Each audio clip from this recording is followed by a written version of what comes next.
اللهم صيدا نافعا.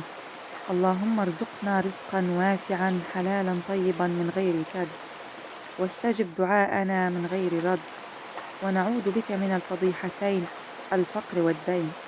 اللهم يا رازق السائلين، يا راحم المساكين، ويا ذا القوة المتين، ويا خير الناصرين، يا ولي المؤمنين، يا غياث المستغيثين، إياك نعبد وإياك نستعين. اللهم إن كان رزقنا في السماء فأنزله، وإن كان في الأرض فأخرجه، وإن كان بعيدا فقربه، وإن كان قريبا فيسره، وإن كان كثيرا فبارك لنا فيه يا أرحم الراحمين. اللهم صل على محمد وعلى آل محمد، واكفنا بحلالك عن حرامك، وبطاعتك عن معصيتك، وبفضلك عمن سواك يا إله العالمين. وصلى الله على محمد وعلى آله وصحبه أجمعين. السلام عليكم، كيفكم يا أحلى متابعين؟ إن شاء الله تكونوا بألف خير يا رب. طبعا الدعاء أثناء المطر مستجاب، إن شاء الله يا رب يستجيب لنا دعائنا ودعائكم يا رب، اللهم آمين. حبيت والله أصور لكم الأجواء قبل ما أبدأ بالملفوف، لأنه هيك جو بده أكلة ملفوف.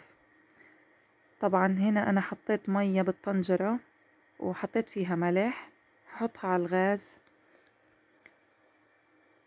عشان أسلق الملفوف.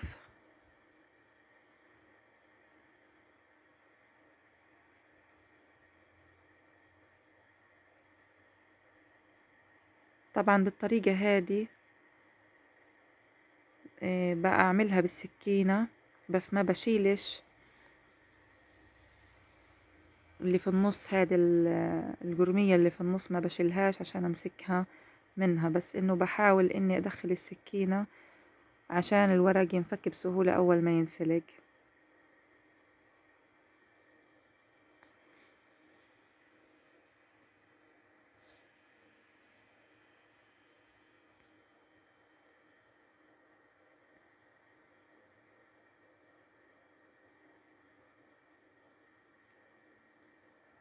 طبعا هنا بدأت تغلي،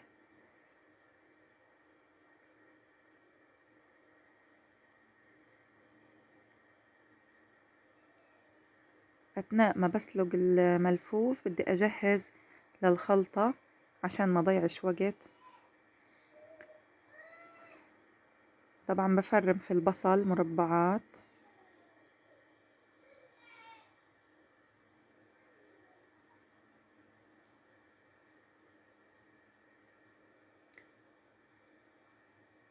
بدي أقلب الملفوف على الجهة الثانية.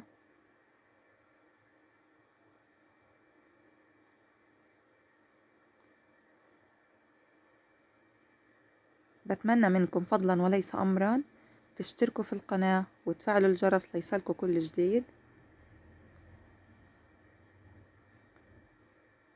واعملوا لايك للفيديو حتى يوصل لأكبر عدد من المشاهدين.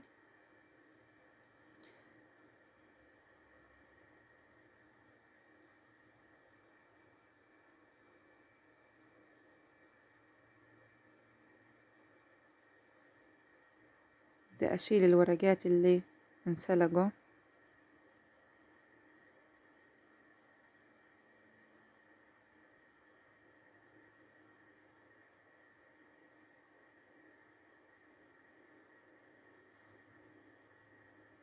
أنا بديش إياهم يدوبوا زي أول ورقتين طلعتهم، بدي إياهم يكونوا ماسكين حالهم زي هيك.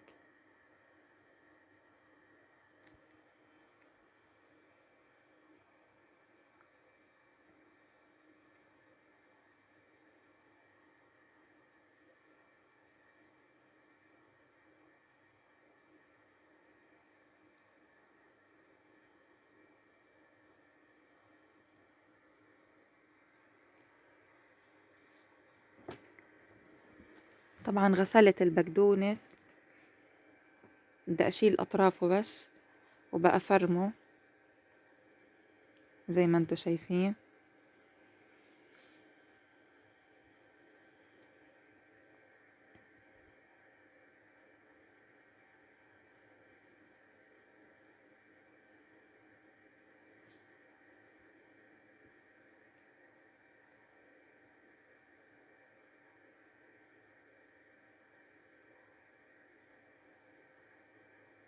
أحط زيت نباتي، إحنا بنحكي عنه سيرج، بس بدي أكمل بسمنة وما كترتش سيرج.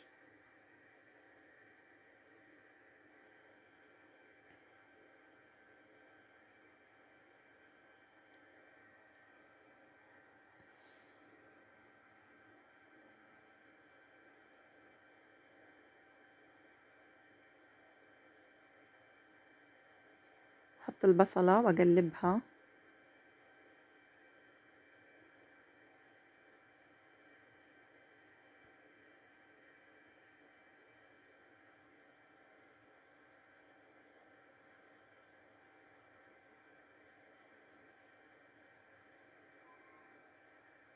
بنفس الوقت بكون منتبهة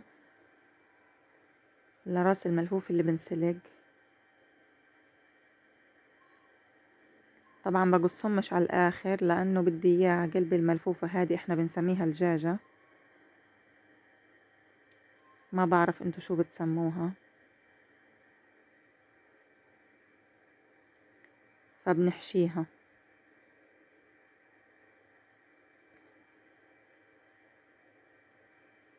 طبعا رشيت شوية ملح على البصلة، فرم فلفل أخضر، الفلفل حسب الرغبة.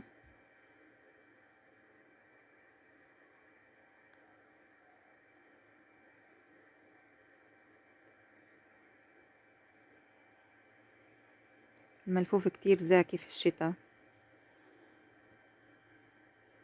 تحط الكفتة، كفتة اللحمة، قبل ما تستوي البصلة علشان تستوي كفتة اللحمة مع البصلة مع بعض.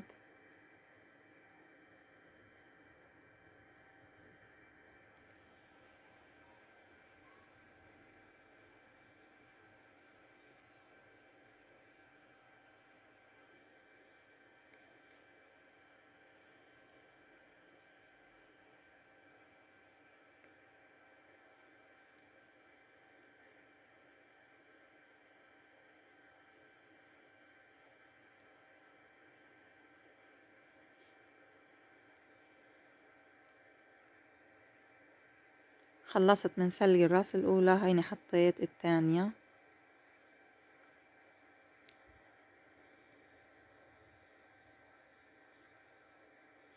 معايا 3 حبات بندورة، طبعا برضو هذه اختياري بس أنا بحب أحطها،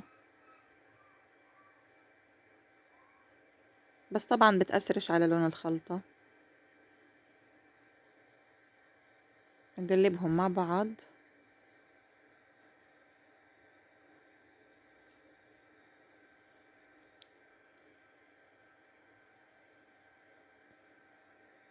هذا رز مصري أنا غسلاه.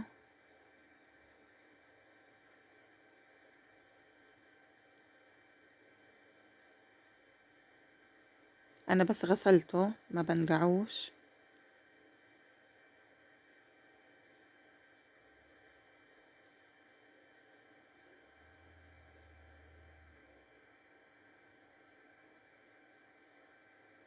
بحركهم مع بعض.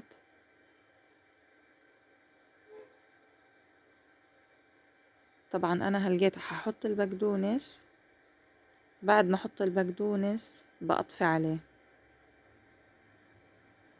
حط ملح،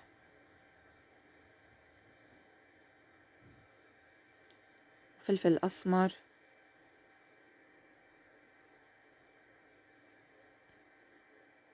حط ماجي، هذا ماجي بودرة، في مكعبات مرق الدجاج بس هذا بودرة.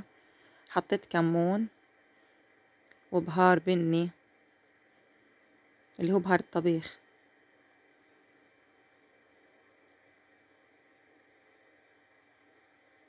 حط البقدونس، طبعا هلقيت أنا حطفي عليه.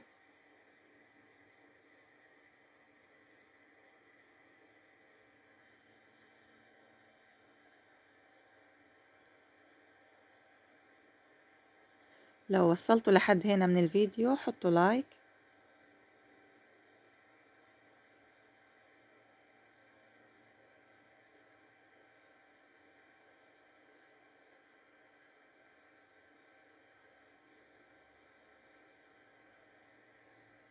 طبعا الخلطة أنا طفيت عليها، يعني ما ضلتش هيك على الغاز.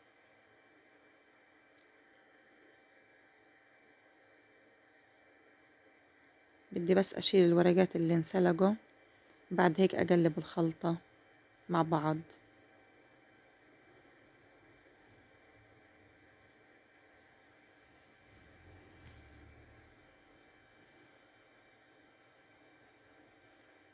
هقلب الخلطة مع بعض عشان التتبيلة والبقدونس يتوزعوا في الخلطة كلها.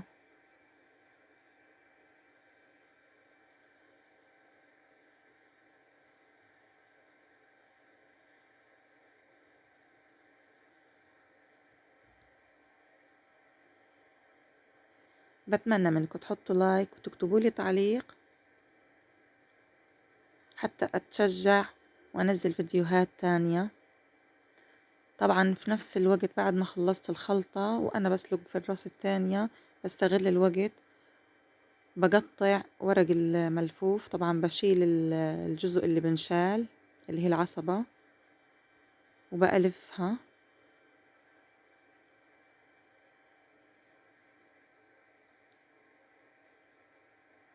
طبعا حلفها وأقصها من النص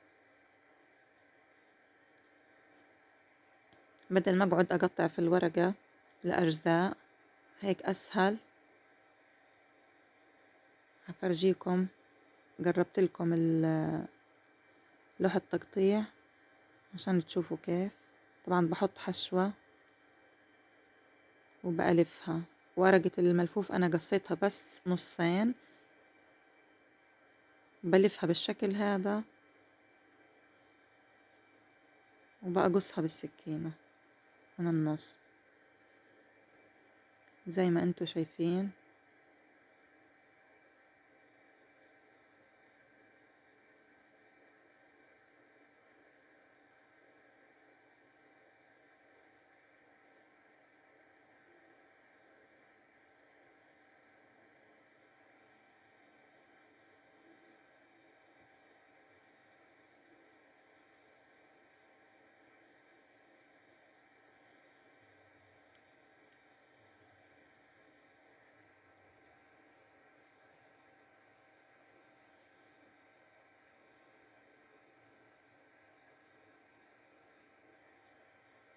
بتمنى من اللي شاهدوا الفيديو وفيديوهات السابقة يشتركوا لو مش مشتركين، لأنه عندي 79% من اللي بيشاهدوا الفيديوهات مش مشتركين في القناة.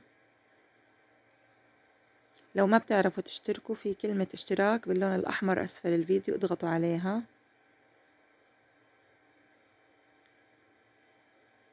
بالشكل هذا بألفهم.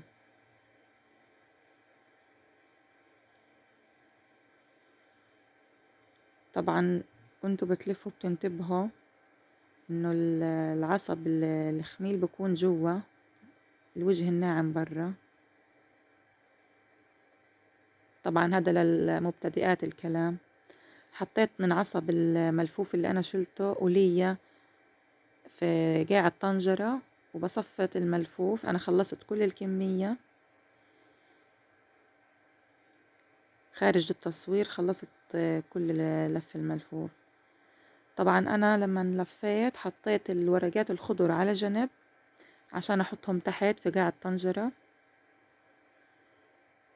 وباقي الملفوف لفيته بجط تاني.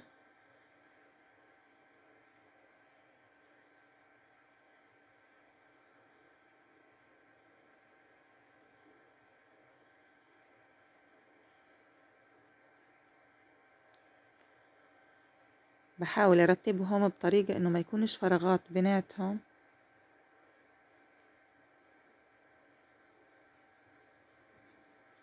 هادي قلب الملفوف اللي احنا بنحكي عنه، الدجاجة.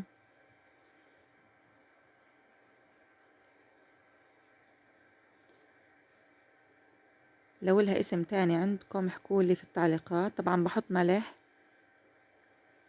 ماجي بودرة او مكعبات يعني ما بتفرق، وكمون.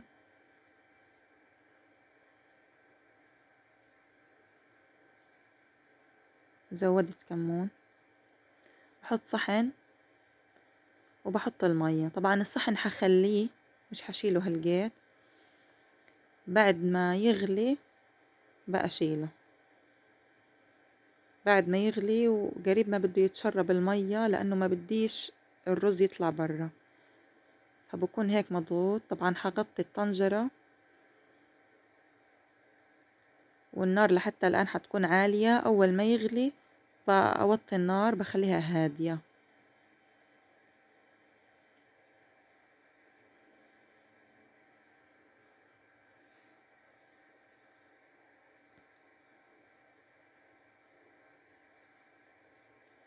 وهلقيت قريب ما بده يستوي حنجهز الدقة مع بعض. طبعا أنا حطيت في الزبدية فخار، حطيت التومة والفلفل الأخضر، بحط عليهم ملح وكمون وبدي أدقهم.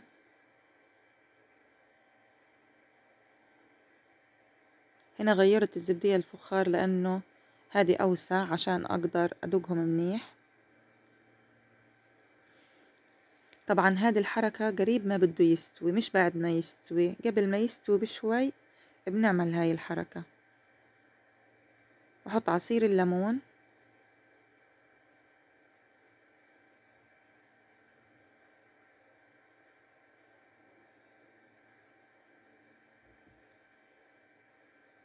طبعا زي ما قلت لكم الصحن أنا بشيله ما بخليهوش لحد ما يستوي، بعد ما يتشرب المية بحطه. طبعا حطيت الدقة،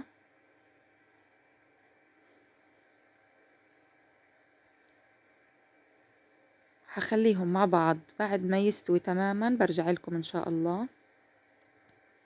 طبعا بدي أقلب الطنجرة، بسم الله. شايفين ما شاء الله. طبعا احنا بنحط هذا العصب تحت في قاع الطنجرة حتى لو لزقت ولا اشي ما ينحرقش الملفوف، اللي ينحرق العصب. بس ما شاء الله زي ما شفتوا الطنجرة مش محروق فيها ولا حاجة.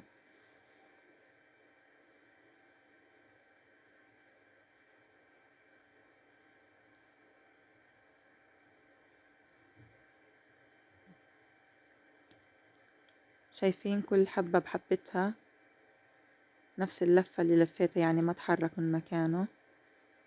بدي أفرجيكم بس هذه هي قلب الملفوف اللي احنا بنحكي عنه، الجاجة. احكولنا بتعليق شو اسمها عندكم. بتمنى يكون الفيديو عجبكم. طبعا بنحط ليمون على الوجه بعد ما ناكل. لو عجبكم فيديو اليوم حطوا لايك واستنوني في فيديو جديد إن شاء الله. ومع السلامة يا أحلى متابعين.